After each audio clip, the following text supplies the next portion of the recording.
On va voir maintenant trois petits jeux qu'on peut réaliser à partir d'exercices de type question d'association.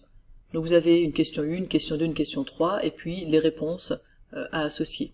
Ce qui est important, c'est que les questions et les réponses soient homogènes. Typiquement, vous aurez des pays et leur capitale, ou bien des équations et les solutions, ou bien des événements historiques et leurs dates, ou du vocabulaire en anglais et la traduction en français, etc.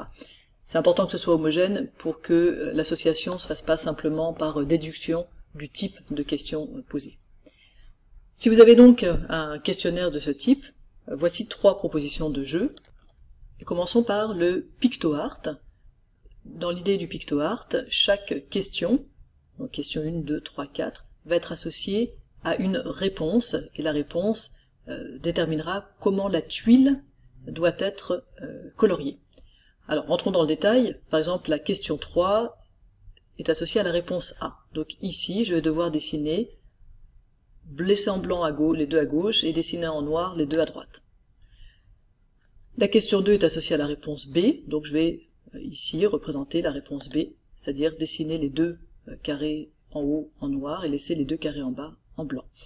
Et puis en remplissant comme ça chaque tuile, je vais au final obtenir un dessin.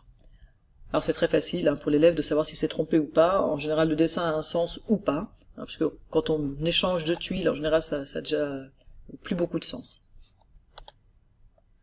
Autre jeu possible, un tangramme. Alors avec un tangramme, ici c'est assez clair, vous devez faire correspondre les bords, et donc un bord porte la question, et le bord que vous devez associer porte la réponse. Donc ici, par exemple, la capitale de la Lituanie c'est Vilnius, donc je vais mettre Vilnius collé à la Lituanie, et puis la capitale de la France c'est Paris, donc je vais coller la France à Paris, et je vais pouvoir reconstituer comme ça, au final, en mettant toutes mes tuiles de tangramme, une forme, et là aussi très facile de savoir si on s'est trompé ou pas, on a la bonne forme ou pas. Enfin, un Cluedo.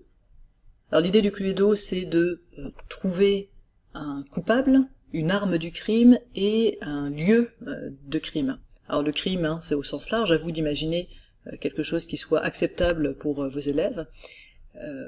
Toujours est-il que ce qu'on va faire pour un Cluedo, c'est qu'on va avoir une réponse de plus à chaque fois que le nombre de questions proposées. Donc si on a 3 questions proposées, par exemple, on va mettre 4 armes. La question 1, je trouve la réponse C, donc je peux éliminer l'arme C.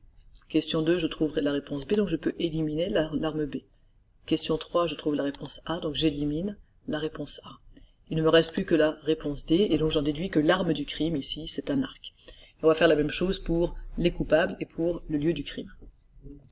À la fin du jeu, les élèves sont donc en mesure de dire qui a commis le crime, avec quelle arme et à quel endroit, et ils auront très vite l'information de savoir s'ils se sont trompés ou pas.